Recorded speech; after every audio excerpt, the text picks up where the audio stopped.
Hello and welcome to the Focal Events Dirty Reiver Diaries. Your hosts today are Brian Singleton and Neil Atkinson.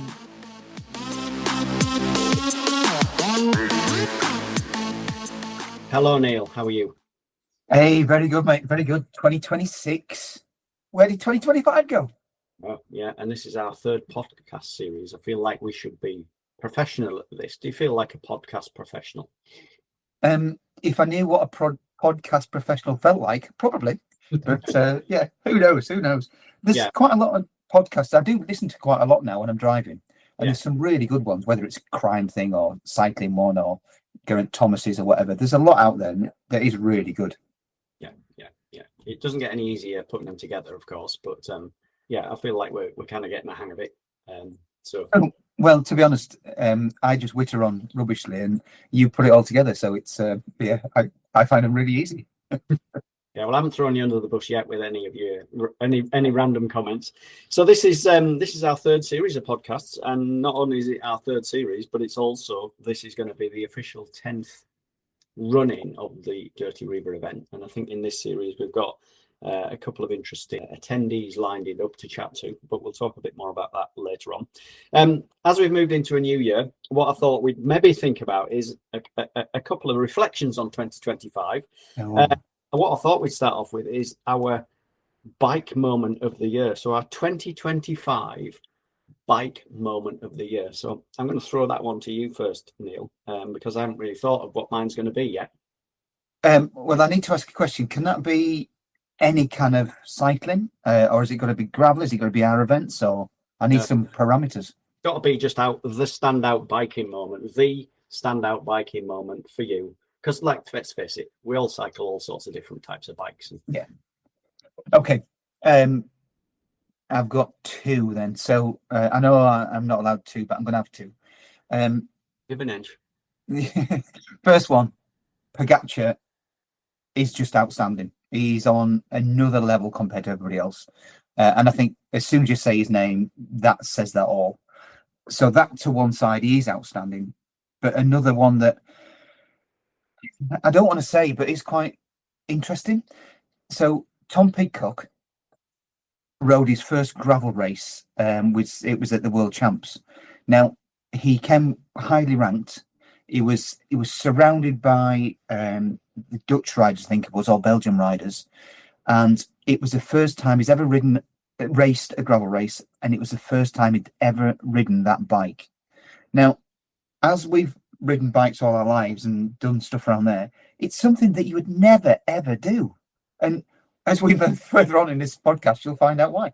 But I do think it shows his ability to adapt straight away. I think it's stunning, absolutely stunning. Yeah, what a versatile ride. Yeah. Yeah. What about you? Have we got him signed up for Dirty Reiver yet?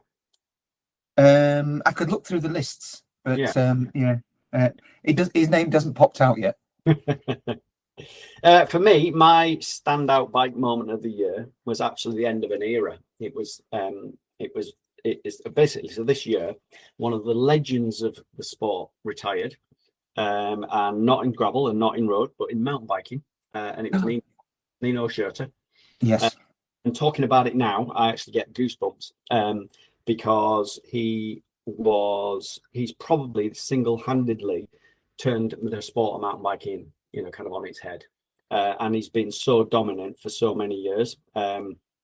He holds so many records for the number of World Cup wins and Olympic medals and all that kind of stuff. But if you want to watch something super emotional and really find out a bit more about what went on behind the scenes, there is a video series on YouTube all about Nino Schurter and his final year, and it is absolutely fascinating watch. It really goes into depth in lots of different ways, and him coming to terms with retiring from the sport. Very, very, very emotional watch, and something that for me is the it's probably the outstanding moment of the year is his retirement. He retired at the Swiss World Cup. Yeah, I saw that. Place was absolutely buzzing. It was totally electric. So hats off to him. End of a fantastic fantastic career. So Yeah, good on you. I like that one. I like that. As soon as you said that, I was just like, yeah, that was a cracker. Was that really was? And then so it's the bike moment of the year. What about innovation of the year? Maybe a piece of kit or maybe a piece of tech that you've got or something that you've acquired recently that you think, you know what, that's flipping fantastic. Is that because you do get these odd bits and pieces, don't you? Yeah, and I'm not geeky into tech, but what I do like, I like to take it everywhere. So whether I'm running, whether I'm road riding, whether I'm going on holiday or whatever it may be, it's a lightweight, small packable windproof jacket with a hood. Okay. Yeah. It's 100 grams. It folds up into the size of my fist, and I can take it anywhere I want to. And I've just got a new one last year, and I just think they are absolutely awesome. Like a Pertexy type. Yeah. Yeah. And it's big enough to be able to put on top of anything that you wear, but yet with your hood, it's just an amazing piece of kit. It really is. Probably actually a good tip for Reiver riders, actually, because something like that in your back pocket, you put it on and it kind of really does help with keeping you warm, doesn't it?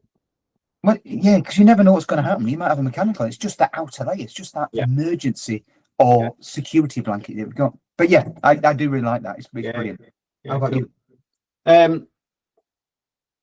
Again, like you, I'm not kind of into a lot of geeky stuff, but one thing I have found that is quite fantastic, and I've been quite blown away the more I've used it, is my Wahoo tracker radar. Yeah. So basically, it's a rear light, rechargeable, sits on your seat post, obviously gives you some sort of level of visibility. But what it does, which is fantastic, is it tells you when something's approaching really fast, and it'll actually increase the light intensity. And yeah, it has been absolutely fantastic. You know, roads have been a bit busier recently around here, and I've used it and I've been finding it is absolutely spot on. Yeah. Cool. Yeah, again, that it's a really good piece of kit, and it's just that little bit of security. It doesn't stop you looking behind or anything like that. Yeah. But it's just that it just switches your brain on when you hear that beep, and it's like, oh, hey. So no, good on you. I like that one. Yeah. Right, just to finish off our little intro then, I was going to think, like, what else could we talk about? Well, how about, and we can do this from two different perspectives, because you've ridden the Dirty Reiver, unlike myself, who's always been on the organising side. But what about your Dirty Reiver blooper? And that could be like, it doesn't have to be last year, but it can be from previous years, a Dirty Reiver blooper that stands out in your mind. And I'll do it from an organiser's point of view. Okay, from a rider's point of view, it was one of the last years that I rode it, and it was quite cold. I can't remember what year it was, but I got carried away to start off with. I know that you'll get surprised by that. And I was quite fit at the time, and I was riding, and it was really good. The first 100k went really well. The next 50k, I could feel it a little bit. But then the last 50k, my legs fell off, and it's simply I just wasn't eating. And we know the photographer really, really quite well. And I'd come in to the marquee at the end to get the food at the end, and I was slumped in the corner, pale as anything. And Andy came in and just started pointing the camera at me and laughing, and I was like, oh dear. So it was just lack of food. Yes. Sorry, say that again. You actually get some pictures of that? I haven't seen them, but he definitely took them. Maybe we should put them on the website. No, that's not. How about you? Oh, from an organizer. Is going to be leads nicely into our the main part of what we're going to chat about in a minute, but more about that from an event organizer's point of view. I kind of guess the most, well, I won't say embarrassing moment, but concerning moment was when we had a rider who had given his entry to somebody else, and which is the reason why we have people have to cancel through us or whatever. Anyway, he'd given his rider to somebody else, and then the person he'd given his entry to hadn't come and reported to the finish. And we waited and waited and waited, and then eventually it got to the stage where we were going to make a decision whether to call out the mountain rescue or the search parties. because we just couldn't find any record of this guy. So we started making the telephone calls to the emergency numbers. Anyway, bearing in mind how late this was, we got a very, very sleepy voice on the end of the phone from obviously someone's good lady who was very upset with the late night phone call and reported that her husband, who we were looking for, was actually in bed next to her, and she couldn't understand what all the fuss was about, and was somewhat upset. So I kind of guess the blooper there was that we'd not quite kind of got our records straight with somebody had swapped entries around, and we ended up making a lot of late night phone calls and upsetting somebody. Yeah, I can only imagine getting that phone call. It'd be horrible. And maybe that's what people don't realise is me and you, at the end of that Saturday, sit on our phones, calling people to see if they've actually checked in and got home all right. And it's, I bet that must have been really worrying for you, though. Just about to... A couple of lessons there. Well, from, is obviously please report to the finish and don't swap your entries around, because you're all actually swapping. You actually then come under someone else's medical details and all sorts of bits and pieces. But anyway, let's move on. I think we're going to launch maybe straight into this main part of the podcast, because we haven't really got any guest lined up for this, because what I thought we would do this time round is we would look at the event from either a new rider or a first time rider or a not done many gravel events before perspective, and just look at it in terms of a timeline, and somebody who's maybe not done it before, not experienced the Reiver before, what should they be doing sort of now? We're kind of 3 months out roughly from the event. What should they be doing at this time in their preparation? And then let's jump ahead and look at perhaps what should happen when we're 6 weeks out, and then a couple of weeks out, and then things to think about on registration on Friday, and then actually at the start. So okay, you've not done the Reiver before, or it's one of your first gravel events, or you just want some kind of tips, if you like. We're 3 months out. It's mid-January now. What do you think we should be doing with 3 months to go, Neil? What's first on you? Get out and ride your bike. It's the times now, that time on your bike now is going to really pay off when you get to the event. It really is. It's got to be fun. It's got to be out there. It's got to be enjoying it. Whether you're doing it with friends, by yourself, whether you're going out, getting cold, you just need to be riding your bike. Yeah, I think that's a brilliant one. And regularly, I think, is the key thing. Regular riding now, even though it might be a bit difficult, is going to lead to a much, much more enjoyable event on the day, and you're more likely to kind of achieve what you would like on the Dirty Reiver. So yeah, that's a brilliant one.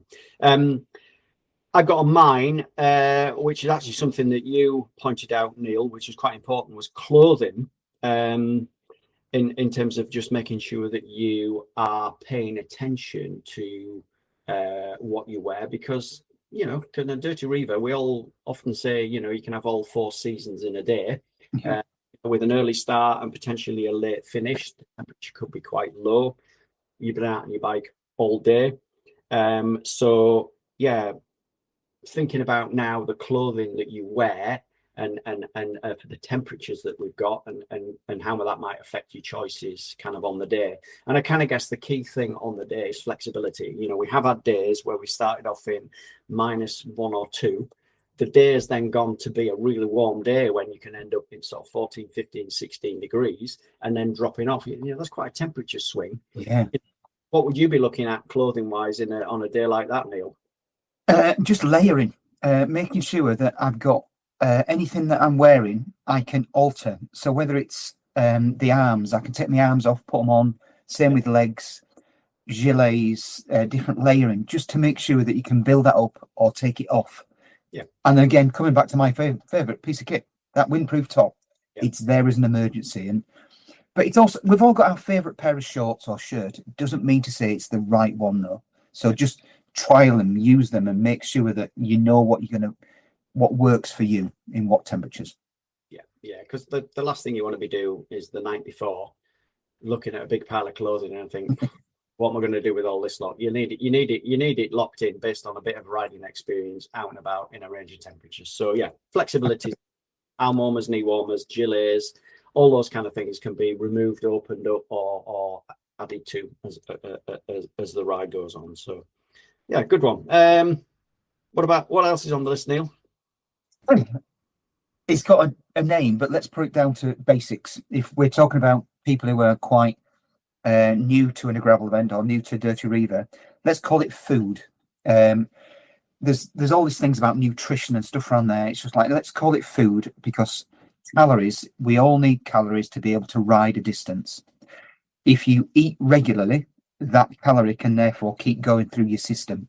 And you always said to me years ago when we used to go out on our adventures, calories in equals kilometers out, and it's a regular thing. And when we go out on our bikes, we're just consistently eating, and I think there's eating the right things, but eating things that you like as well. Yeah, there's all these some really good carbohydrate gels. There's some brilliant blocks and everything out there at the moment, but they're just food in a different format. So calories, and the right calories, that's really important. Yeah, would you agree?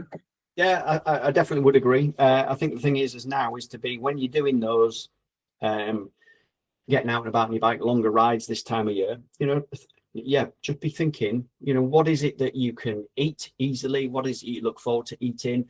And what is it that gives you, the kind of calorie hit that you need? So yeah, be practicing that nutrition. So you're not only going out and training the riding aspect of what you're doing, you're actually going out and training the nutritional side of it is what you're doing. Because, if you're doing a 130K, you could be out 5-6 hours. Yeah. So yeah, that's a good one. Okay, just before we carry on, what's your favorite food to eat on the bike? Well, early on, I always try and eat what I call real food. So I would tend to go with something savory, and try and get as much kind of savory type food in as I can. Usually I'll go with something fairly simple, like a sandwich, something with a bit of taste. Something with like onion, something like that, something fairly simple. Peanut butter and jam, that's a really good one. Yeah. I do like a hot cross bun with a bit of cheese in. Oh, that's a good one. Yeah. I seem to remember Maddie Nutt saying that she used to like hot cross buns. Is that where that one came from? No, it was before then, but it's I have a problem with where I store them, because if I put them in my back pocket, they get a bit crispy because I get a bit warm. So they do need to be eaten early stages. But yeah. You get some of them like preheat baguettes. Oh yeah, pre-baked baguettes. Get warmed up on it as you go. Yeah. Let's not go into that. There might be some health issues there. Yeah. And then later on, I tend to then switch to more what you could consider sports nutrition. So I find the shot blocks really good. Partly because you can have them in little bits and you can pop one under your tongue, etc. And little bars I think are brilliant as well. But yeah, a bit sweeter stuff can tend to be a bit later on. Yeah, I agree with that. And the more easier stuff to eat for me, then I don't have to chew it, because if I start chewing stuff, I get bored of it, and it takes energy to chew it, so I end up just chucking it away. So easy stuff to eat. Yeah, cool. One other thing I actually put on the list here, and it's not really to do with the event directly, but this is the time to get your accommodation sorted. Yeah, absolutely. Premium. So have a look on the website. But getting your accommodation sort of locked in is good. We send out over the process of the next few months some information as and when it comes in. But yeah, cool. 3 months out that was. So we're 6 weeks out now. What's on the list for 6 weeks out? We're kind of like, early March, early mid-March. 6 weeks to go. First thing, don't panic. Yeah, don't panic at all. I'm going to come back to riding your bike, but now we need to be you've been out regularly on a regular basis, getting out on your bike. Now we need to be getting out regularly on gravel, because if you've been doing it on road, as soon as you turn to gravel, it takes a lot more energy and a lot more out of your body, because whether it's the vibration from under tire and stuff. So that's really important, is just to get riding on that gravel. Yeah. I think what a lot of people don't realize is that the Dirty Reiver is 95% and even 9% off-road. It's all on gravel. There's no long stretches of road, and that can make a big difference. You might have trained to do 100 to 200k or whatever it is on the road, but when you switch to off-road, it's slightly different. So yeah, that is a really good one. Get out on the gravel. So I kind of added to my list here is this is the time now to start getting your event day bike dusted off. Make sure you're happy with the position. Make sure you're happy with the ranges of gears you've got and the general sort of setup. Because you might have trained through the winter on an older bike, and so it's not getting hammered with assault, etc. But now 6 weeks out, you really need to be thinking about switching and getting some good rides out on your event day bike, and make sure you kit it out with whatever you're going to use on the day. So if you're going to use 2 bottles, get 2 bottles on it. If you're going to use a bag on the bars, get that on as well. Make sure it's as near to event ready as you can. And then as part of that is it's the time to experiment with getting your tire pressures right for you for riding on gravel, because it's a very personal thing. We all ride slightly different pressures depending on your riding style, depending on your weight, etc. So yeah, now's the time to experiment with that as part of that, getting out on the gravel. Yeah, agree with that. And there's formats out there that you can look at your tire pressures with and stuff around there, but it's got to be right for you. And that's that thing. And sometimes, as Lauf always say, fast it doesn't have to be bouncy, it can be smooth, and that's a really good thing. That'll take less out of your body than it bouncing everywhere. So it's a really good tip.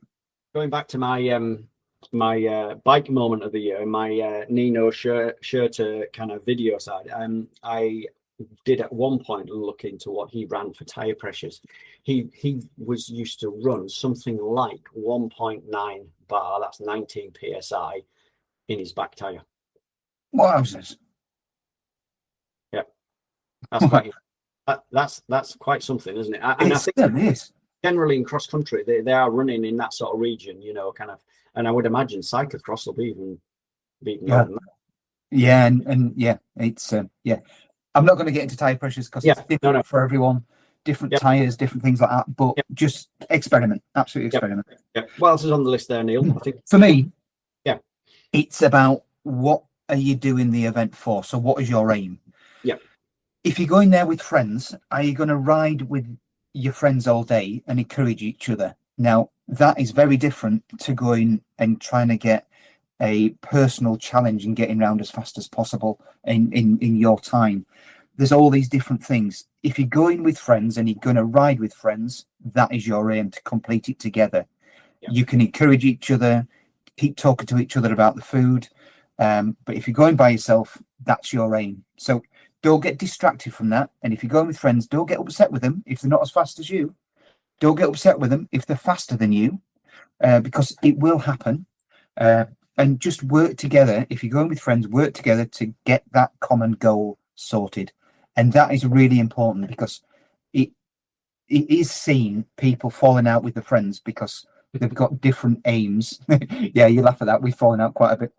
We've got different aims of different events. So it's really important that you set those aims out together to start off with. Yeah, cool. Yeah, I always kind of think back to, so a few years ago, we had Nico Roach came and rode the event. And he obviously was up at the sharp and pointy end of things until probably about the last 20k when he punctured. And he came in, and he'd obviously punctured, and he finished, I don't know, whether it was 5th or 6th or something like that. And I kind of chatted to him at the end, and he said, I got to such and such distance, punctured, and he said, well, I said it was all right, it wasn't the end of the world. I just recalibrated my expectations and had a good day. And I thought about that later on. I thought, flipping out, that is such a wise thing. It's like he was going to try and do the fastest time he could. I had a bit of an incident, and he said, well, I'm not going to throw my toys out the pram and have a bad day about it. I'm just going to recalibrate my expectations. And I think everybody now, you're 6 weeks out, you might not have done the training you wanted, you might not be at the level of fitness you wanted, you might even be better or further on than you want.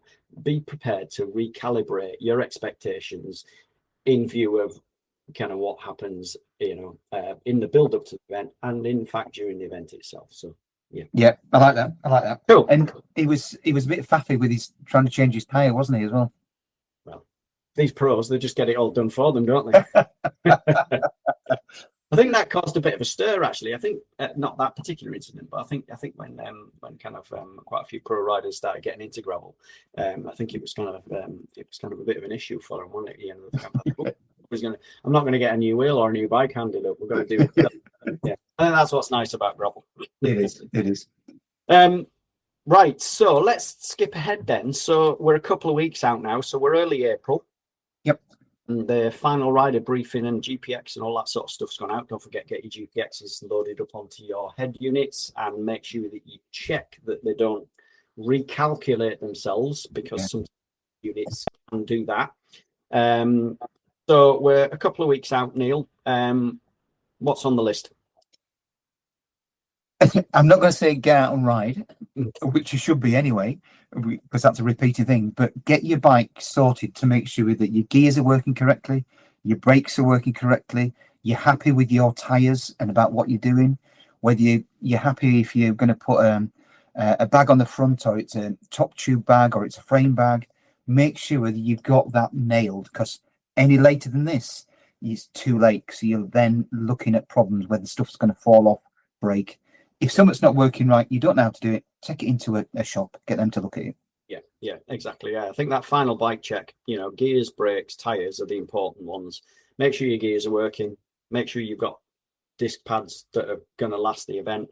Yep. Make sure your tyres haven't got cuts or kind of damage to the sidewall, because 2 weeks out is the time to kind of get stuff lined up.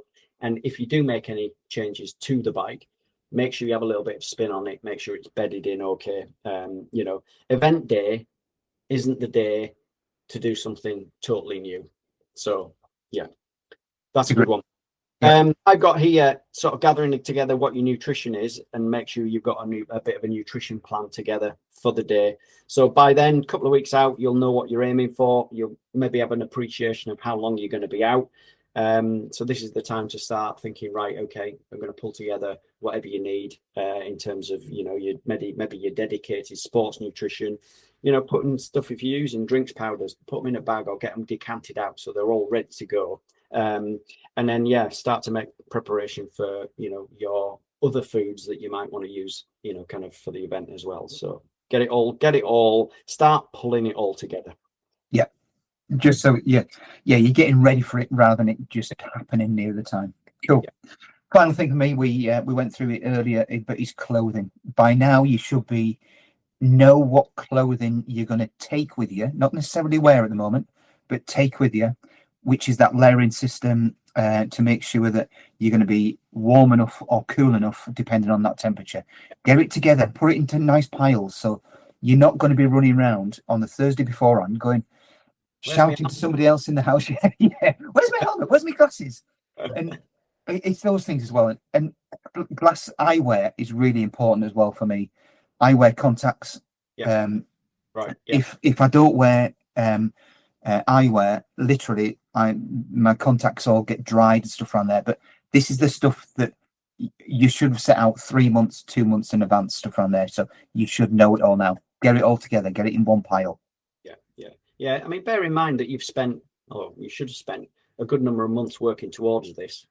It's these final bits of preparation that can make the difference between all that hard work being a success and all that hard work, leading to things being, kind of a bit of a chore. So get everything lined up, get everything ready, get everything packed, ready to go. And then, you've got your ducks lined up before we come round to getting in the car and setting off. Cool. Nice. Okay, so we come to either the day of the event or the registration on the Friday. So We're within the last sort of 24 hours of the event. You might have arrived at your accommodation, you might be traveling, whatever. First one for me is, give yourself plenty of time for whatever you're doing. Don't try and cram stuff last minute, because the chances are you'll disgorge the contents of the car at the event and your back wheel is still in the garage, or you're still looking for that single arm warmer or whatever it is. So just give yourself plenty of time. Give yourself a bit more time than you need, so that you've got none of that last minute faff where you're panicking because you've lost something. Yeah, agree with that. And I think that's really important, is just to make sure, because we've all seen people turning up with a bike on the roof and then all of a sudden they haven't got their the front wheel fix in there to be able to do it, and people have had to go around and beg and borrow. Just give yourself time. I also think on the registration day on the Friday, which opens at 10 o'clock in the morning, I think that day is a really good point, not to change strategy, but to see what else there is about for the next event that you're going to do. So all our brands around there as well that have got the up-to-date kit, the new stuff that's coming out. Does that appeal to you? Go chat to them. The brands that we work with are brilliant. Every single brand. A brand is a brand. It's the people behind the brand that really makes it. And the people that are there are absolutely outstanding. They will answer any questions, help you as much as they possibly can. Yeah. But don't go away from your strategy of your clothing, your nutrition, your bike. Keep that as it is. It's too late to change. Just go and chat, see what's coming around the corner. Yeah. Friday is not the day to fit a new saddle, is it? No, it's not really. No.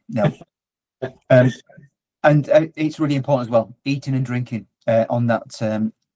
We know there's a bar there, but it doesn't mean to say that you can get sat next to the bar and have loads of alcohol.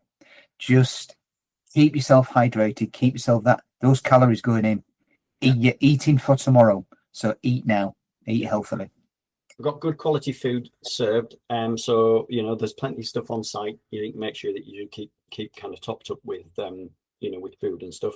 And also I think that Friday, it's a really nice opportunity just sort of relax a bit, take in the atmosphere. There are plenty of social activities going on. There are some, you can come along, you can test one of Lauf's new bikes and have a little spin out. Just loosening your legs actually for half an hour can actually be quite good, especially if you've traveled.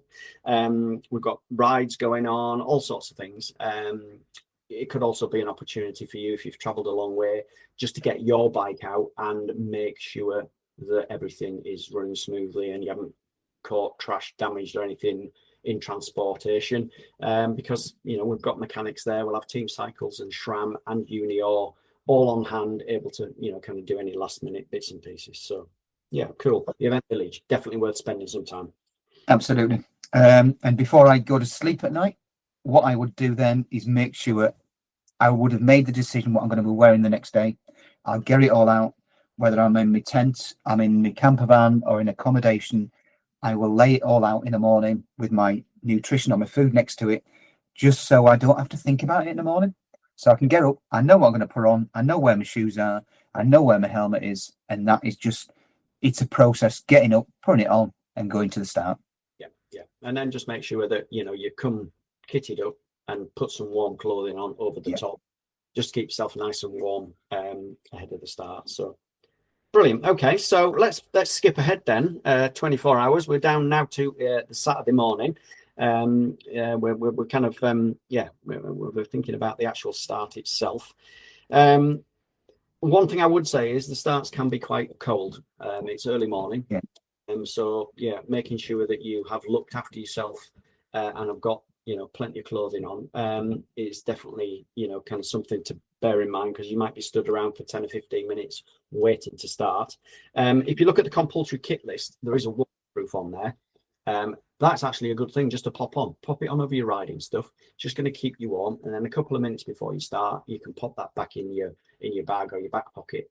And that's just a nice way to kind of keep that body temperature up.